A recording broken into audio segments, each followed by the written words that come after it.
Sabahın xeyir Azərbaycan. 50 olan insanlara yetəri qədər şərait varmı? Bu maraqlı sualla Bakı sakinlərinə yaxınlaşacağıq. Xeyr. Çünki bu yaxınlarda bildiyim qədər ilə ikinci qrup 50-lərinə artım, yəni ildə bir dəfə müəyyən pul ayrılır, büdcə. Çox aşağıdır. Yəni mən onu yeni eşitdim, dünən eşitmişəm hətta, amma araşdırmıram. Yəni haqlarıdır da, biraz o büdcə daha artımlı olsa daha yaxşı olardı. Eskalatorlarda 50-lər üçün yürüyüş planı dəstəklənməyib, yəni bu plan qurulmamışdır. Məncə elə bu belə kifayət. Mən elə gəlir ki, var. Əsasən də avtobuslarda onlara daha çox diqqət olunsa daha yaxşı olar ki, bəzən şoferlər onlara qapı açır, bəzən açmır, amma hər zaman açılsa daha yaxşı olar. Yox, yəqin ki.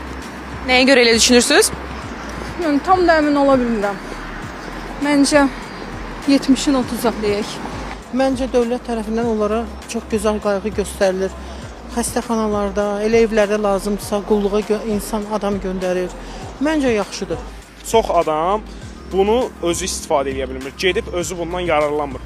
Hansı ki öz qaydalarını bilmirlər. Öz qaydalarını bilsələr, yəni gedib müraciət eləsələr, 100% onlara məncə dəstək göstəriləcək. Ümumiyyətlə baxırsınız da məsəl üçün səkilərdə onlara uyğun məsəl üçün belə də gəzintilərini rahatlaşdırmaq üçün onlara uyğun planlama aparılmır yol çəkilərində, səkilərdə və yaxud da onlara verilən müavinətlər azdır. Yəni nə dərəcədə onları qane eləmir ona görə. Sağ olun, buraxım sizi.